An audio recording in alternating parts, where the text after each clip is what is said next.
Olá, eu sou Poliana Ferreira e esse é o nosso programa Acessibilidade em Pauta, para falar sobre o mercado de trabalho para pessoas PCD, acessibilidade, direitos, tudo isso e muito mais. Acessibilidade em Pauta. Com Poliana Ferreira. Hoje, minha convidada é a Dani, doutora Dani, que é advogada. Dani, se apresenta para nós, para o nosso público, por favor. Obrigada pelo convite, boa tarde.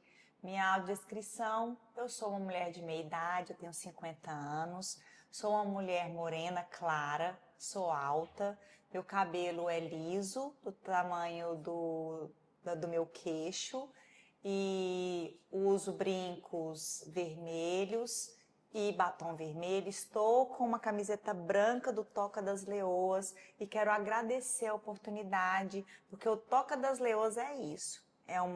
Representa a sociedade civil, representa as mães, os pais atípicos, neurodivergentes, né, que tem dentro da família uma pessoa com deficiência ou um autista ou uma pessoa que é um representante legal nesse processo aí, um tutor, um curador. Enfim, eu sou essa pessoa que leva o direito e ensina o direito para essas pessoas e como buscá-los.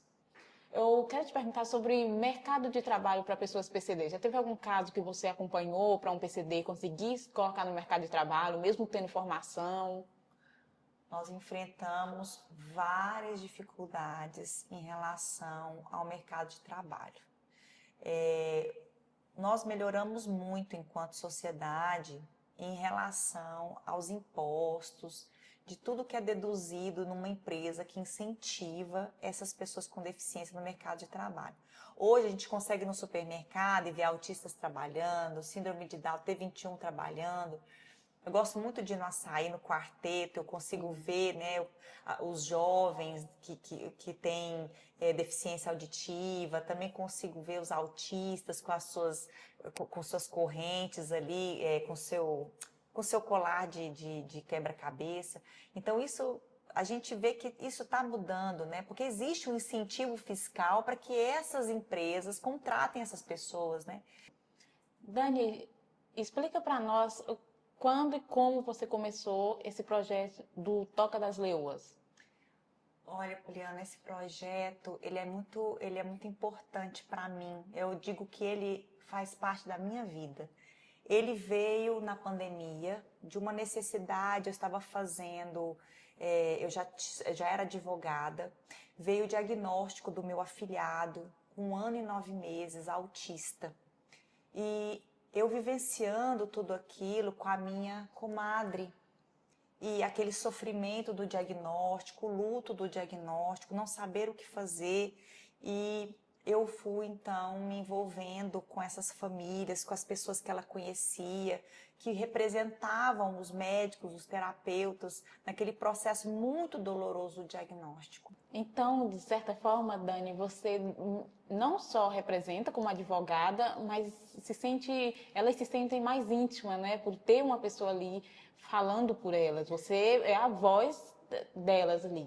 Exatamente, Poliana. Eu falo que eu não sou uma advogada de processo, eu sou uma advogada de vida, né? Então, quando eu vou advogar, quando eu entro com uma petição, eu sempre faço uma oração, porque o judiciário, ele ainda é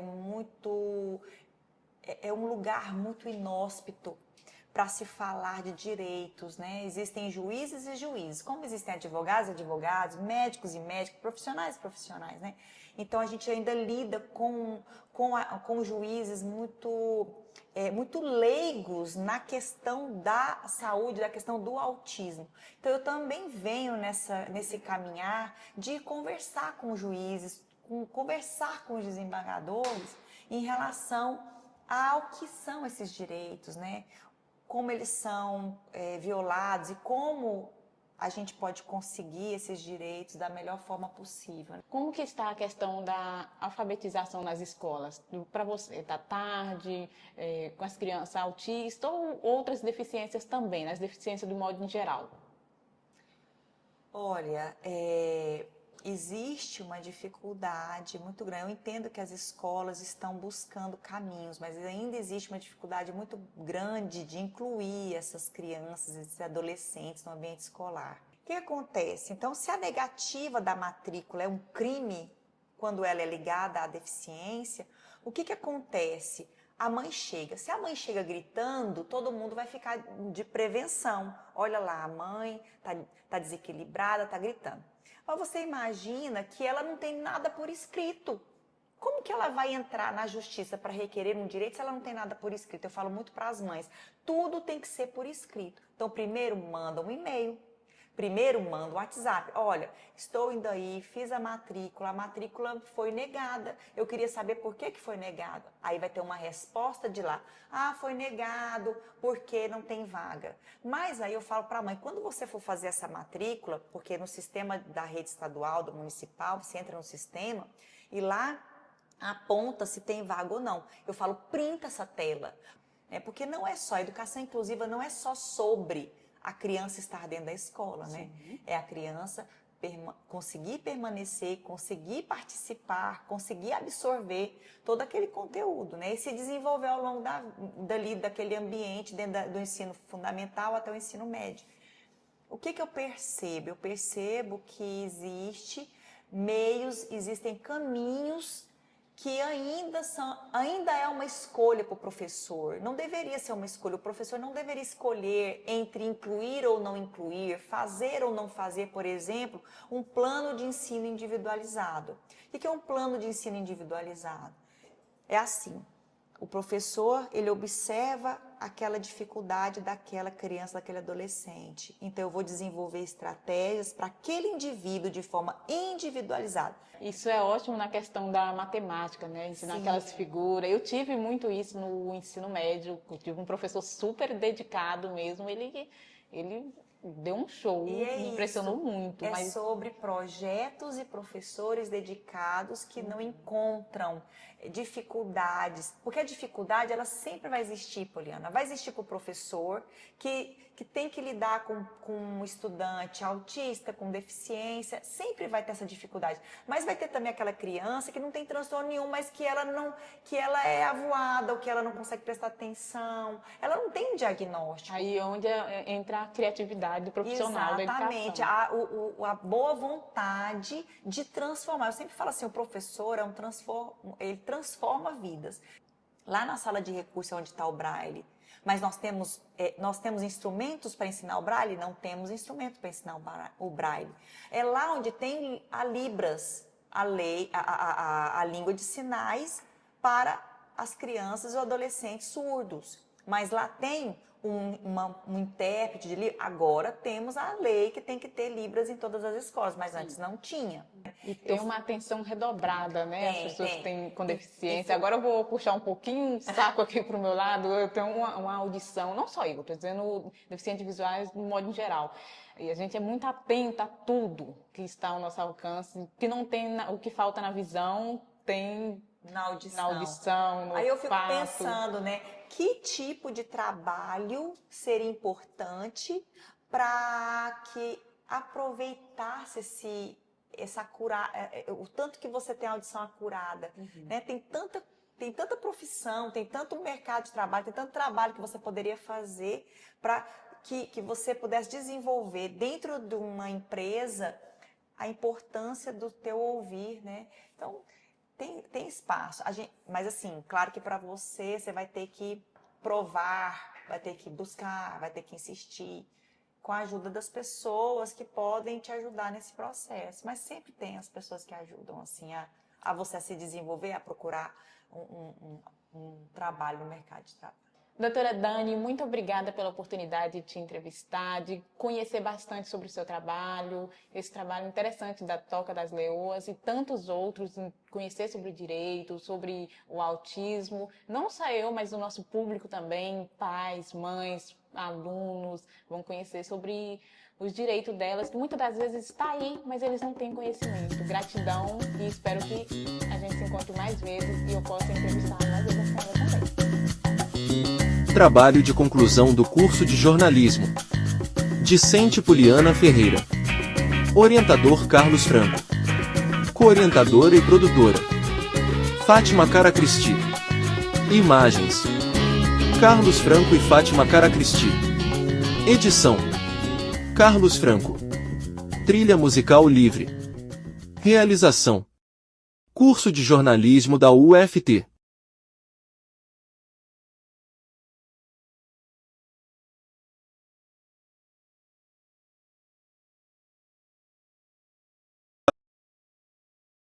Olá, eu sou a Poliana Ferreira. Esse é o nosso programa Acessibilidade em Pauta, mais uma edição para falar sobre o mercado de trabalho, tudo isso e muito mais, voltado também para a pessoa com deficiência.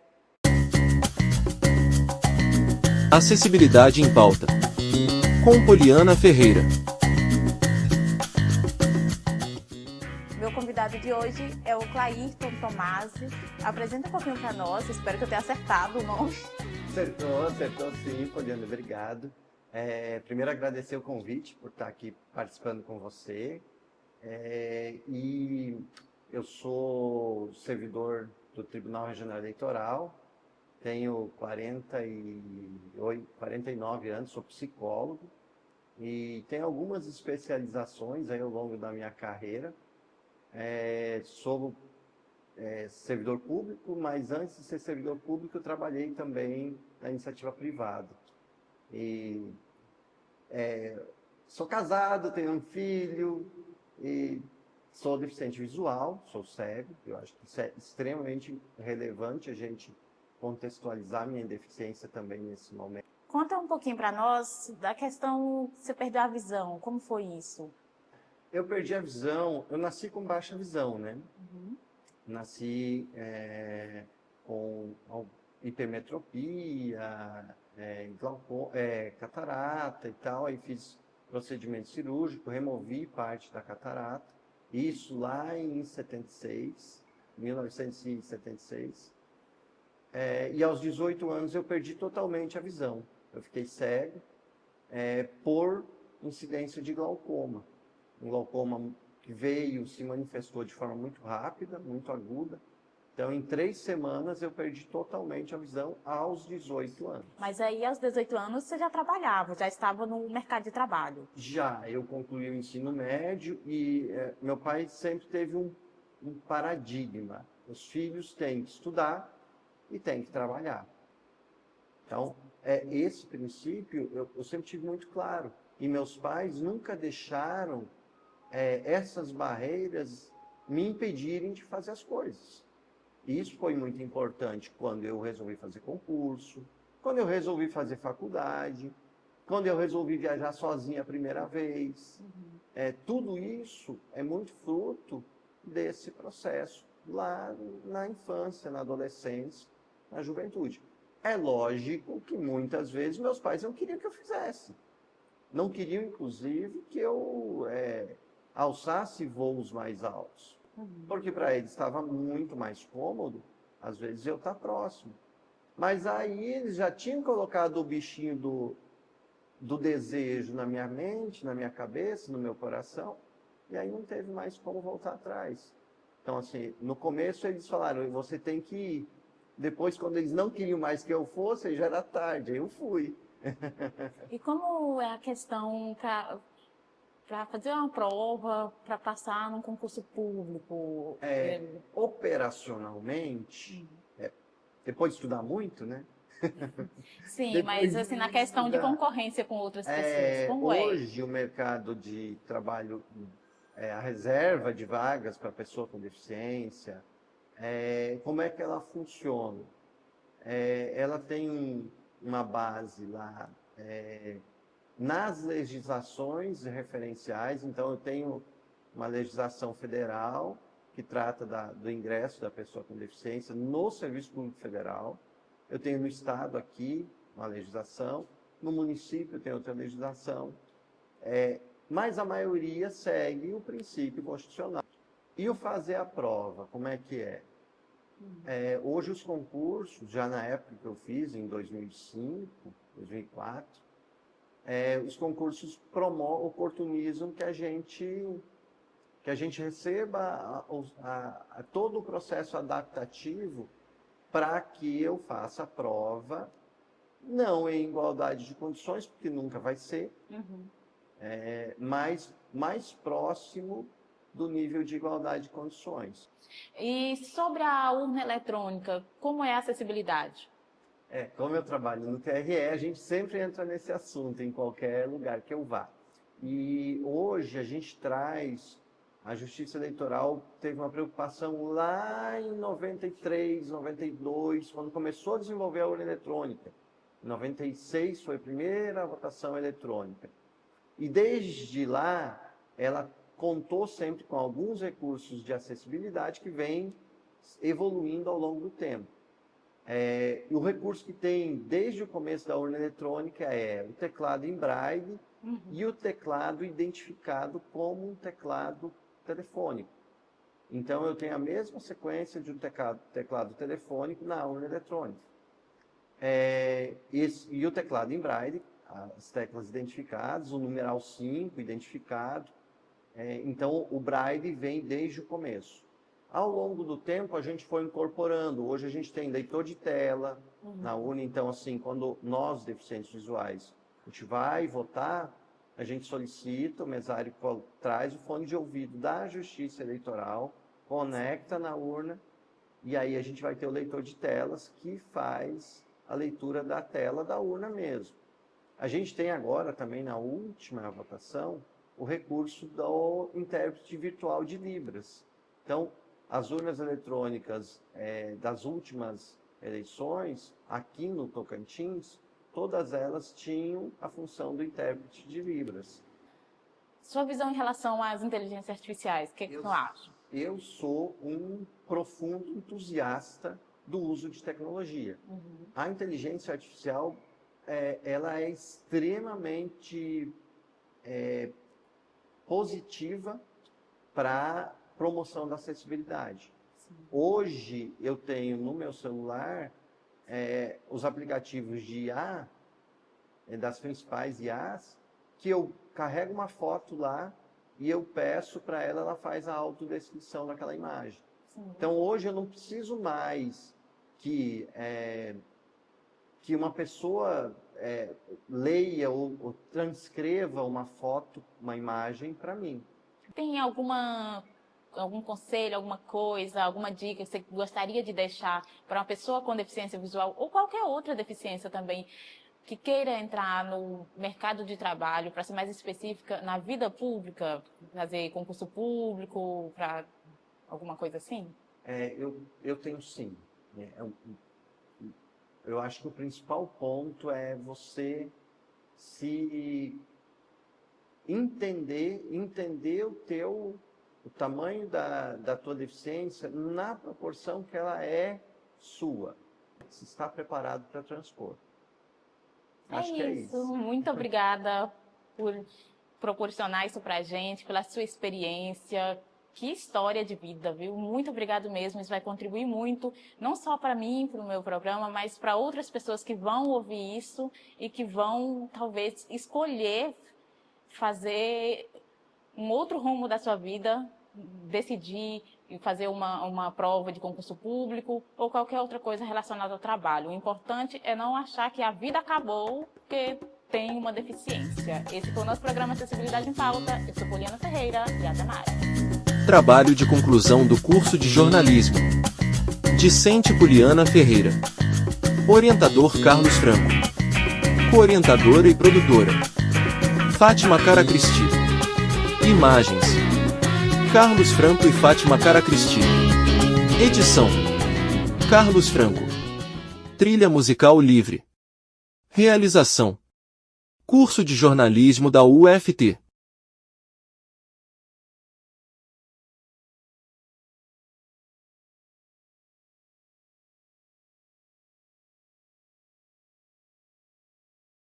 Olá, eu sou a Poliana Ferreira, esse é o nosso programa Acessibilidade em Pauta, para falar sobre o mercado de trabalho para pessoas PCDs, tecnologia, tudo isso e muito mais a partir de agora.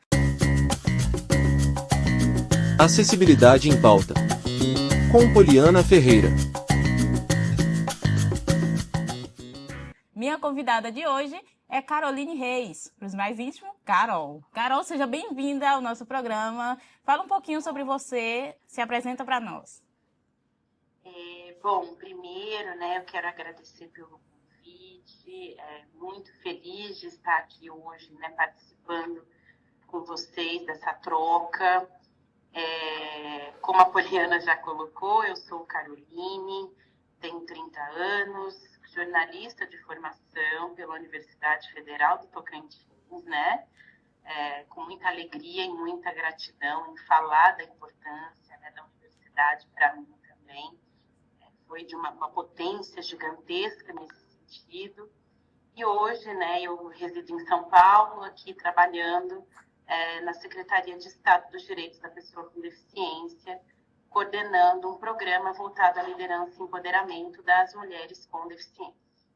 Carol, queria que você contasse um pouquinho para nós seu início na comunicação, quando você entrou no jornalismo, foi através do vestibular, né? Sim. Eu comecei, né? Na verdade, antes eu nem queria fazer jornalismo, eu queria fazer psicologia, e aí, né, não sei, acho que no ensino médio ali eu fui entendendo que o meu caminho era o jornalismo, era a comunicação em si, né?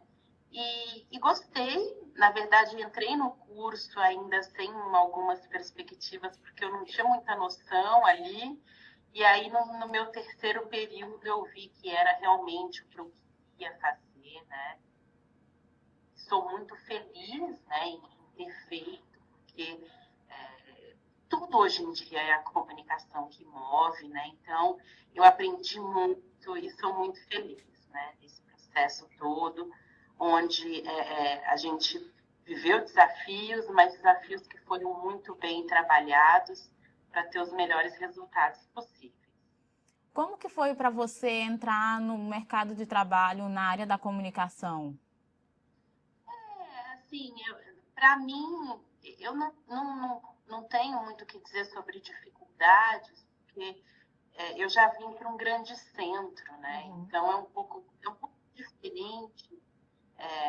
Porque quando a gente fala, né, de uma cidade maior, apesar dos pesares, de todas as dificuldades de inclusão, as pessoas com deficiência elas têm uma oportunidade muito maior, né, nesse sentido. Então, no meu caso, eu comecei atuando em agência, trabalhei 2 anos e meio no universo de agência, cuidando de contas grandes também, nesse sentido, de assessoria de imprensa. Depois eu trabalhei por 2 anos mais no universo da comunicação, já é uma empresa menor. E agora eu estou num universo que, querendo ou não, também envolve tudo que eu aprendi dentro do jornalismo, porque se eu não crio estratégias de comunicação, eu não consigo trabalhar estratégias para o meu programa, né? O meu programa, a nível, né, de estado, caminhar. Então, tudo se complementa. Mas eu, Carol, não tive dificuldades no sentido de ter a oportunidade do emprego dentro da comunicação. Mas eu tive que mostrar para as empresas que eu passei, por exemplo, como eu tinha que ter ali a acessibilidade, os leitores de tela, né, os equipamentos necessários para que eu realizasse o melhor trabalho possível. Então, meio que você ensinou para algumas empresas a questão da acessibilidade, quando você chegou lá. Isso, eu acho que muito a gente tem que explicar, né? Acho que hoje as coisas já avançaram um pouco mais, né? Mas muito a gente tem que explicar ainda para que eles entendam até onde dá para ir, de que forma dá para ir e como é o melhor caminho para que a pessoa com deficiência tenha a sua melhor forma de trabalho. Porque a gente, sim, né? Nós temos os nossos potenciais, né? Basta a gente ter os nossos recursos necessários para isso acontecer. E como é para você? Você chegou a trabalhar aqui no Tocantins? Como você... Eu fiz estágio só, né? Eu fiz o estágio de 2 anos dentro do núcleo de acessibilidade da UFT. E no mercado de trabalho, para você, qual foi a maior mudança, assim, como aluna e hoje como profissional? O que mudou tanto, assim, na questão de trabalho? Olha, eu acho que muito do que aconteceu assim dentro do meu trabalho como atuando hoje no mercado de trabalho no meu processo como aluna, eu acho que a gente só teve que se aperfeiçoar mais ainda no digital, né?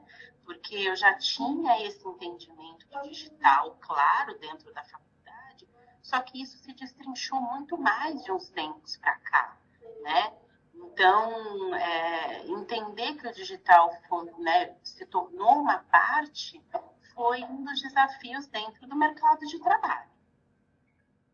Sim, e você vê diferença na questão salarial com a pessoa com deficiência e a pessoa sem deficiência? Tem diferença isso? No meu caso, não. Uhum. Eu posso dizer que eu estou muito feliz. Que bom. Mas é lógico, que né? Que bom.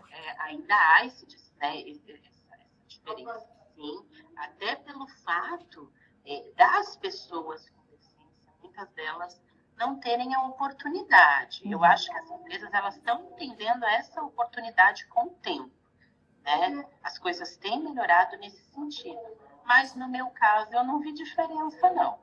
Não. Para você acha que existiu a questão do preconceito no seu trabalho, por você ser uma pessoa com deficiência? Nada. Não tenho que reclamar, tenho as mesmas oportunidades. Onde estou agora também tive uma oportunidade de crescimento. Então, realmente, eu não tenho o que dizer. Que bom. Carol, se você tivesse que deixar uma dica pelas suas experiências na comunicação, como pessoa com deficiência visual, no jornalismo, e em qualquer outra área de trabalho, qual seria a sua dica para quem está começando ou para quem ainda vai entrar e é uma pessoa com deficiência, seja ela visual ou surda, enfim? Bom, eu acho assim, a gente sabe dos desafios que a gente passa, a gente sabe dos desafios que a gente enfrenta todos os dias na nossa rotina, né? Quando se trata do mercado de trabalho, o desafio é gigante, mas a gente não pode desistir. Primeiro, eu acho que os estudos, eles são fundamentais, né? Estudar é o caminho para que cada pessoa possa se desenvolver, para que cada pessoa possa criar sua oportunidade de trabalho, possa criar a questão do seu crescimento, da sua evolução. O estudo é o que move. Então, buscar a oportunidade para estudar, para crescer e para se aperfeiçoar é o melhor caminho. Então, estudem que o caminho sempre será trilhado da melhor maneira possível e não desiste, não desanime, né, também perante os desafios que possam aparecer. Porque o mundo ele não é colorido o tempo todo, né? Quantos anos já no jornalismo? 7. 7? Isso tudo? 7. Não, 6, né? Não, vamos colocar 6, vai. 6 já como profissional? Isso. Que legal! É isso, Carol. Muito obrigada pela sua entrevista aqui para mim. Que honra te entrevistar, né? Imagina. Eu que agradeço, assim. Para mim é uma alegria pela importância que a casa teve na minha vida, né? Eu tenho um carinho e uma gratidão imensa por tudo, né? Enfim, então eu desejo, assim, que todos que estão passando, assim como você, por essa etapa, que sejam aí, que seja uma etapa de muitas descobertas e de uma etapa, né, de renovação e aprendizado sempre. É isso. Muito obrigada, Carol. Valeu. Esse foi o nosso Acessibilidade em Pauta. Trabalho de conclusão do curso de jornalismo. Discente Poliana Ferreira. Orientador Carlos Franco. Co-orientadora e produtora Fátima Caracristi. Imagens Carlos Franco e Fátima Caracristi. Edição: Carlos Franco. Trilha musical livre. Realização: Curso de Jornalismo da UFT.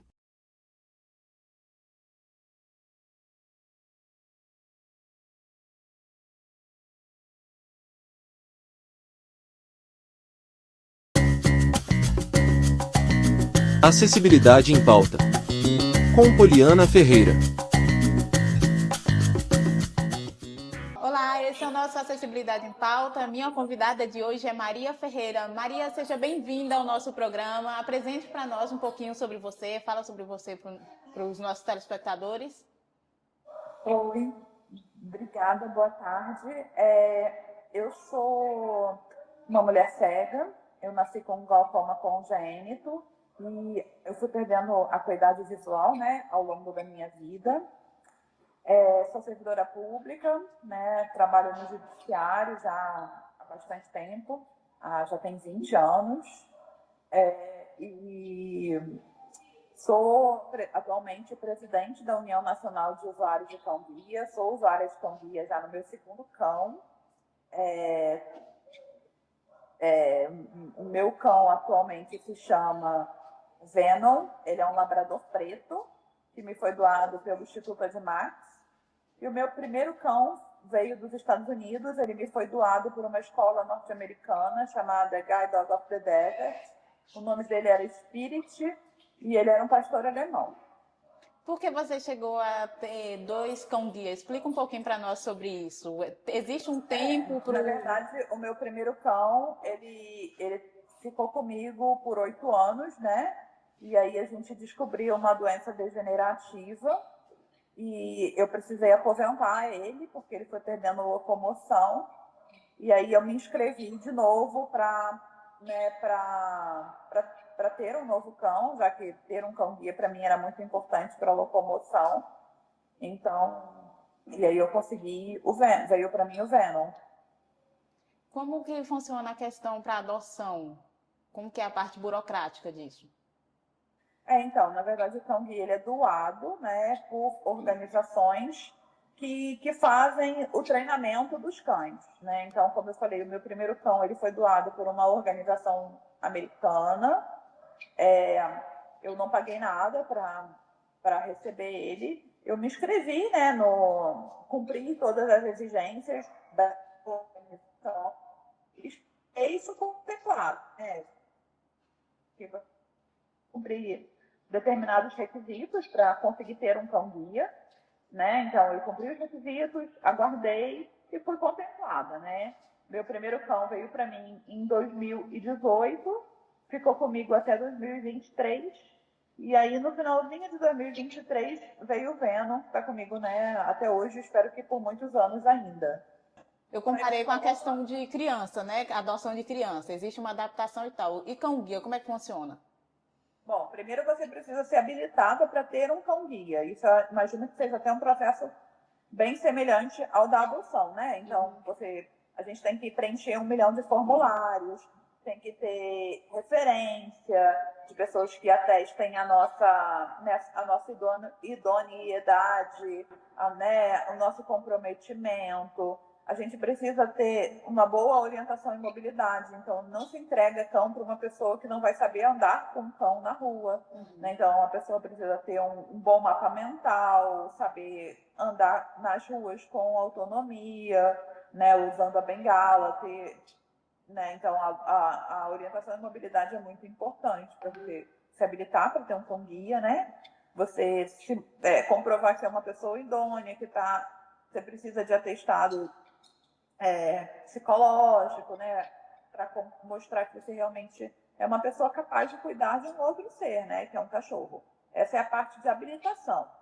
Depois que você está habilitada, vai fazer o que as escolas chamam, até um termo americano que foi incorporado aqui no Brasil, que é o matching, né, que é a combinação do cão com o usuário. Então, nem todo cão serve para todo usuário. Então, é preciso realmente fazer essa verificação para fazer a combinação certa do usuário com o cão. E aí, Feita essa combinação, formou a dupla. Aí a gente vai para treinamento, mais um momento que a gente é avaliado, né? Então a gente é avaliado dentro da escola para ver se aquela dupla está funcionando bem, né? E durante o meu treinamento foram 4 semanas no total, né? 2 aqui no Brasil, falando do treinamento brasileiro. Foram 2 semanas na escola, 24 horas por dia com os treinadores, e depois 2 semanas em casa com os treinadores, né, ali fazendo os caminhos que eu faço na minha rotina. E nesse momento a gente também é avaliado, assim, a forma como a gente trata o cão, os cuidados com o cão, a forma, né, que a dupla trabalha, né? Então se tem realmente uma conexão entre o usuário e o cão, tudo isso é avaliado. E aí, depois do treinamento, que a gente recebe o direito de uso do cão. O cão continua pertencendo à instituição que nos doou, né? A gente tem apenas o direito de uso, né? Contratualmente, é feito um contrato. Então, eles fazem avaliações periódicas para ver tanto se a dupla está funcionando, se é seguro aquela locomoção, né? Porque a dupla está funcionando, quanto a forma como o cão é tratado, né? Se ele está sendo bem tratado e etc. E se não tiver nos conformes, a instituição ela tem contratualmente a prerrogativa de retirar o cão do usuário, né? Porque o cão continua dela, ela só cede o direito de uso. E como que funciona a questão dos gastos com eles? Os custos do cão, o cão vem de forma totalmente gratuita para o usuário. A partir do momento que o cão ele é entregue, os custos do cão passam para o usuário. Então, o usuário tem que puxar ração, vacinas, antiparasitário. E a questão do mercado de trabalho, como foi para você entrar? Eu entrei pelo concurso público, né? Sim. Então, assim, quando eu estava no início da faculdade, eu tive muita dificuldade de acesso. Eu percebi que eu não teria as mesmas oportunidades que os meus colegas de turma, apesar de ter sido uma aluna exemplar, assim, ter sido um dos maiores da turma, eu percebi que eles estavam em entrevistas, processos seletivos, cheguei a participar de alguns processos seletivos de grandes empresas, e eu não via muita oportunidade, né? Na época, a gente não tinha uma fiscalização tão forte da lei de cotas, então as empresas meio que ignoravam isso. Não que todas respeitem, mas acho que hoje já tem um pouco mais de respeito. Então, eu não via oportunidade de acesso. Então, eu vi no concurso público uma oportunidade, de que aqui ninguém pode me dizer não, né? Então, eu fiz concurso público, eu ainda estava na faculdade, meu primeiro cargo público foi um cargo de nível médio, né?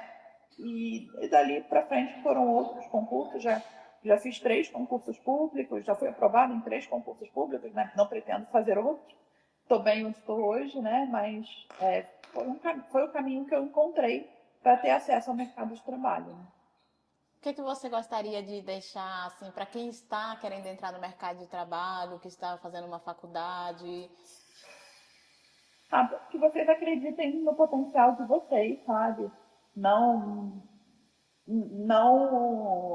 acreditem que, né, quando as pessoas falam que vocês não vão conseguir fazer determinada coisa, que determinada coisa é impossível para vocês, porque né, todo tipo de adaptação é possível, ainda mais hoje com tanta tecnologia que pode estar a nosso favor, né? Então, acredito no potencial de vocês e corram atrás dos sonhos, sabe? Eu acho que seria essa a mensagem. É isso. Muito obrigada, Maria. De nada, estou à disposição. Trabalho de conclusão do curso de jornalismo. Discente Poliana Ferreira. Orientador Carlos Franco. Coorientadora e produtora Fátima Caracristi. Imagens Carlos Franco e Fátima Caracristi. Edição Carlos Franco. Trilha musical livre. Realização: Curso de Jornalismo da UFT.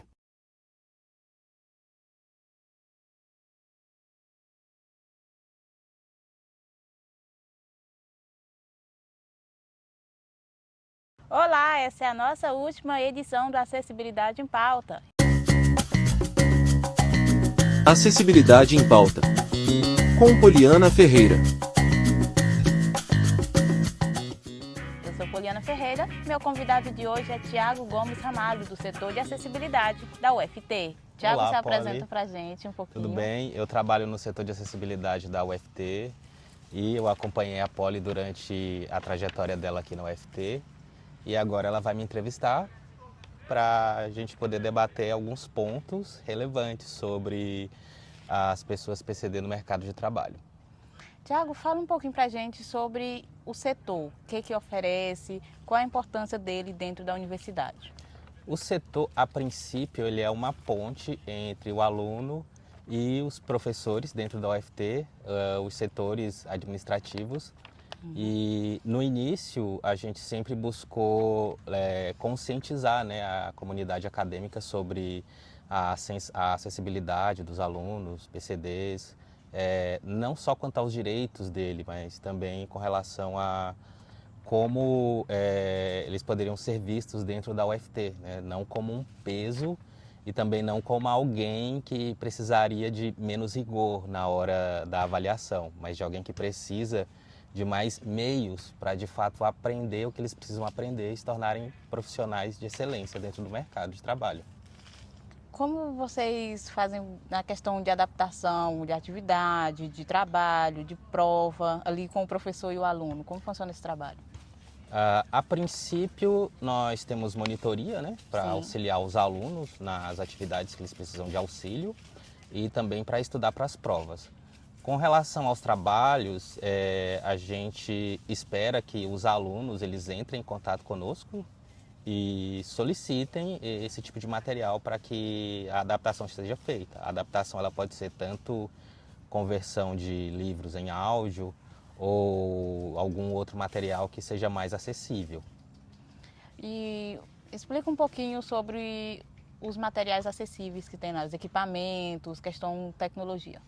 Hoje, a acessibilidade, a gente tem impressora Braille de última geração, a gente tem um computador Braille portátil, que ele, para as pessoas que dominam Braille, elas podem digitar nele e aí ele salva na memória e ele também pode reproduzir em áudio aquilo que a pessoa escreveu ali. Esses são alguns dos equipamentos que a gente tem.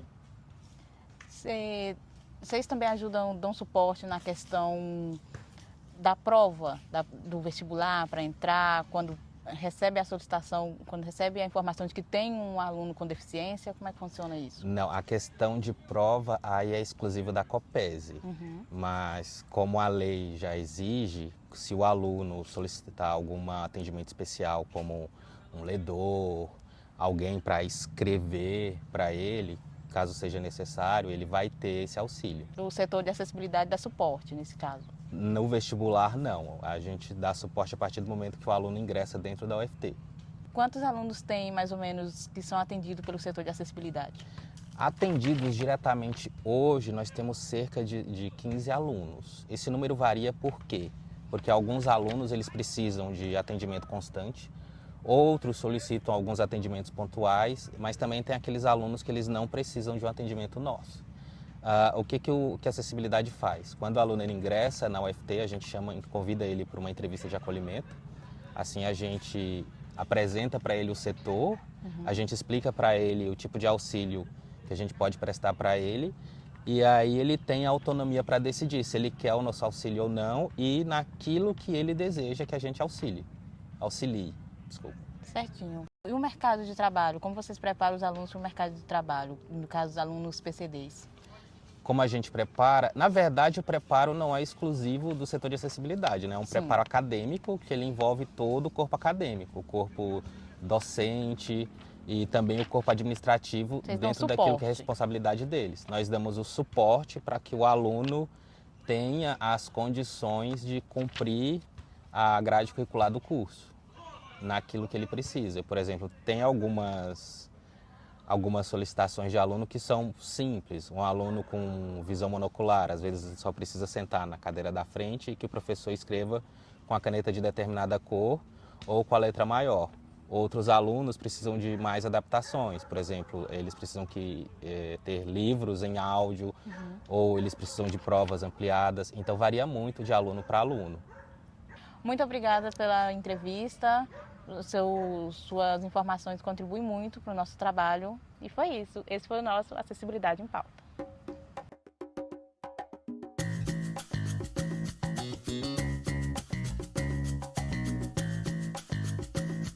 Trabalho de conclusão do curso de jornalismo.